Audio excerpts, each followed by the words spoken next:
राजन अगले जन्म में पुरंजन विदर्भ राज की कन्या के रूप में उत्पन्न हुआ। राजा विदर्भ में विवाह योग्य होने पर पराक्रमी पांडव ने रस महाराजा मलयध्वज से उसका विवाह कर दिया। राजा मलयध्वज बड़े सात्विक वृत्ति के परमात्मा पुरुष थे। लोक सेवा ही उनके जीवन का व्रत था। स्वार्थ के स्थान पर परमार्थ, विषय भोग की जगह संयम और त्याग तथा हिंसा, असत्य, अहंकार आदि के स्थान पर अहिंसा, सत्य और विनम्रता आदि उनके जीवन के अंग थे। दुखी व्यक्ति का दुख दूर करना, पीड़ित के जन को छुड़ाना, मानवता के कल्याण की साधना ही उनके उत्तम कर्म थे। पशु बल के वाले हिंसात्मक यज्ञों में विश्वास न करके सर्वसाधारण के उत्थान यज्ञ में ही अपने जीवन को आहुति दे रहा था। ऐसे उत्तम महामानव के संपर्क में आकर विदर्भ नंदिनी पूर्व जन्म का पुरंजन के संस्कारगत सभी विकार नष्ट हो गए। वह अपने पति की तरह त्याग, तप और संयम का जीवन व्यतीत करने लगी। उसकी आत्मा का मैल धुलता रहा। राजन काल चक्र बड़ा प्रबल होता है। अर्धपूर्ण आचरण करने वाला राजा मलयध्वज आखिर एक दिन अपने पार्थिव चेलों को छोड़कर स्वर्गवासी हुआ। पति की मृत्यु पश्चात भी विदर्भ नंदिनी शोकाकुल हो उठी। वह पति के शव के पास जोर जोर से रोने लगी। तब उसके पति के शव को चिंता पर रखा गया तो विलाप करते हुए अपने पति की सती होने का निश्चय किया। राजन उसी समय अभिज्ञात आ गया। उसे देखकर वह चौंक पड़ी। उस आगंतुक ने रोती और बिलखती हुई उस अबला से मधुर वाणी में कहा, तू कौन है? अपने को पहचान। क्या तूने मुझे नहीं पहचाना? मैं वही तेरा अभिज्ञात नाम का सखा हूँ। स्मरण कौन सके, तुम मेरे साथ शांत के साथ आनंद द्वीप में रहते थे।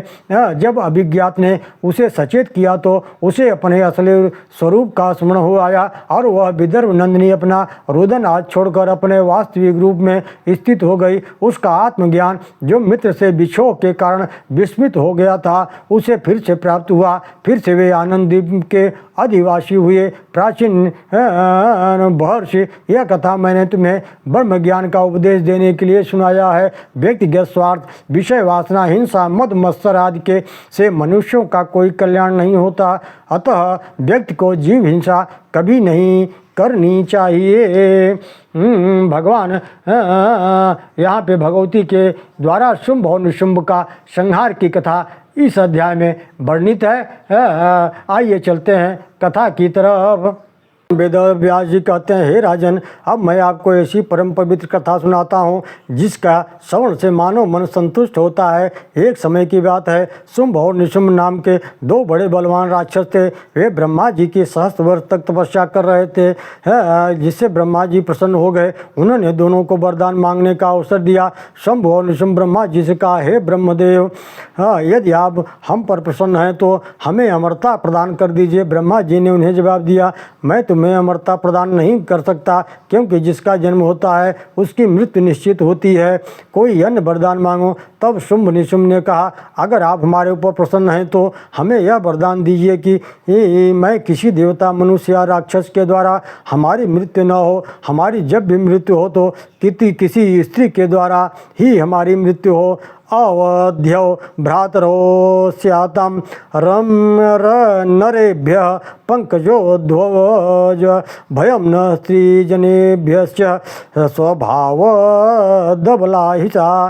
ब्रह्मा जी दोनों दैत्यों को आशीर्वाद देकर ब्रह्मलोक चले गए। वे दोनों दैत्य अपने घर लौट कर आए। उन्होंने शुक्राचार्य जी को अपना गुरु बना लिया। इसके पश्चात चंड और मुंड भी अपनी पूरी सेना के साथ स्वर्गलोक के पास आ गए। धूम्रलोचन नामक एक अत्यंत महापराक्रमी दैत्य सेना लेकर वहां आ गया। रक्त बीज भी दो अक्षौणी सेना लेकर वहां सम्मिलित हो गया। सभी दैत्यों ने मिलकर देवताओं को परास्त किया, इंद्रलोक का अधिकार कर लिया। कुबेरपुर जीतकर उसके खजाने पर भी अधिकार कर लिया। यहाँ तक कि यमराज को भी उन्होंने परास्त कर दिया। देवता सब गिरिकंदराओं में चले गए, वन वन भटकने लगे। भगवान वेद व्यास जी कहते हैं, हे राजन, बहुत समय बहुत बलवान होता है।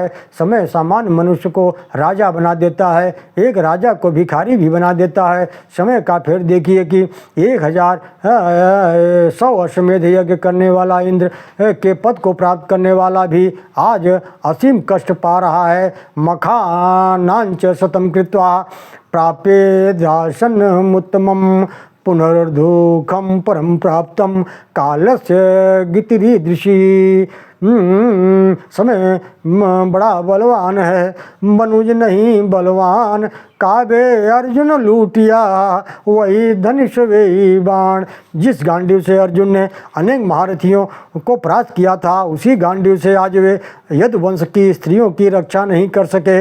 लुटेरे से वे परास्त हो गए। अर्जुन के देखते ही देखते लुटेरे स्त्रियों को ले गए। कुछ स्त्रियों को वे जबरन ले जा रहे थे। कुछ स्त्रियां उनके आतंक के भय से चुपचाप स्वयं ही उनके साथ चली गई।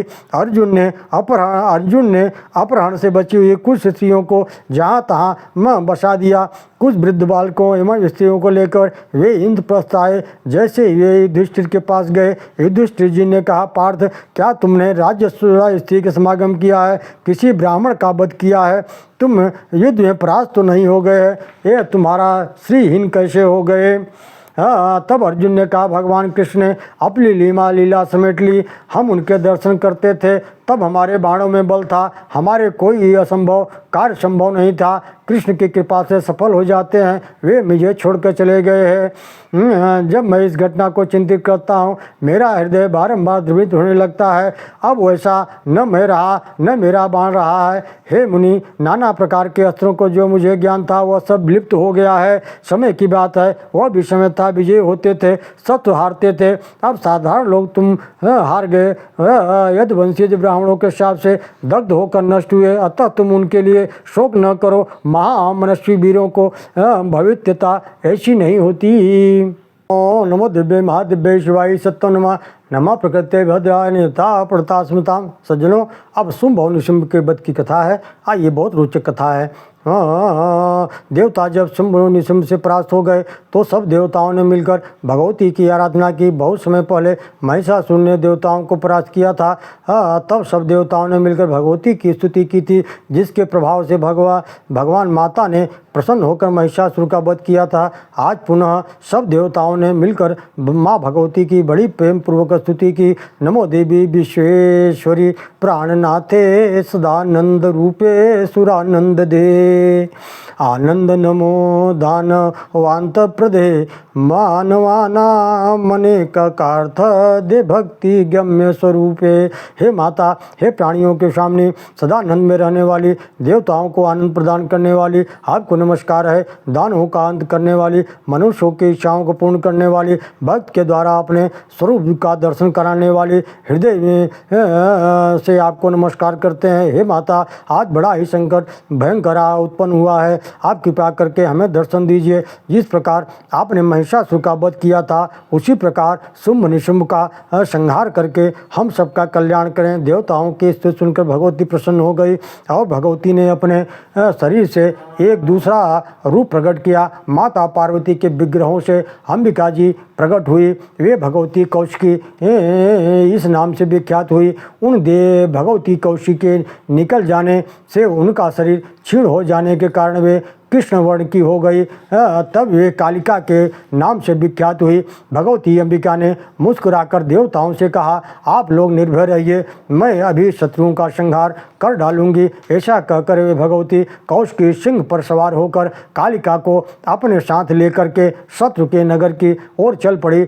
शत्रु के नगर में पहुंचकर भगवती ने जगत को मोह में डालने वाला ऐसा गीत गाया, जिसे सुनकर देवता पशु पक्षी मोहित हो गए। उसी समय शुंभ के दो भयंकर दूत चंड और मुंड, जो संयोग से घूमते हुए वहां आए थे, भगवती अंबिका का गायन सुना। वे तुरंत लौटकर शुंभ के पास गए। उसे जाकर कहा, हे महाराज, काम को मोहित कर देने वाली एक सुंदरी स्त्री हिमालय से यहाँ आई हुई है। वह वाराह पर सवार है और सभी शुभ लक्षणों से युक्त है। ऐसा उत्तम स्त्री स्वर्ग में नहीं है, न पृथ्वी में, न पाताल में। इसलिए यदि आप उसके साथ विवाह कर लेते तो निश्चित रूप से यह आपके लिए बड़ा हितकर होगा।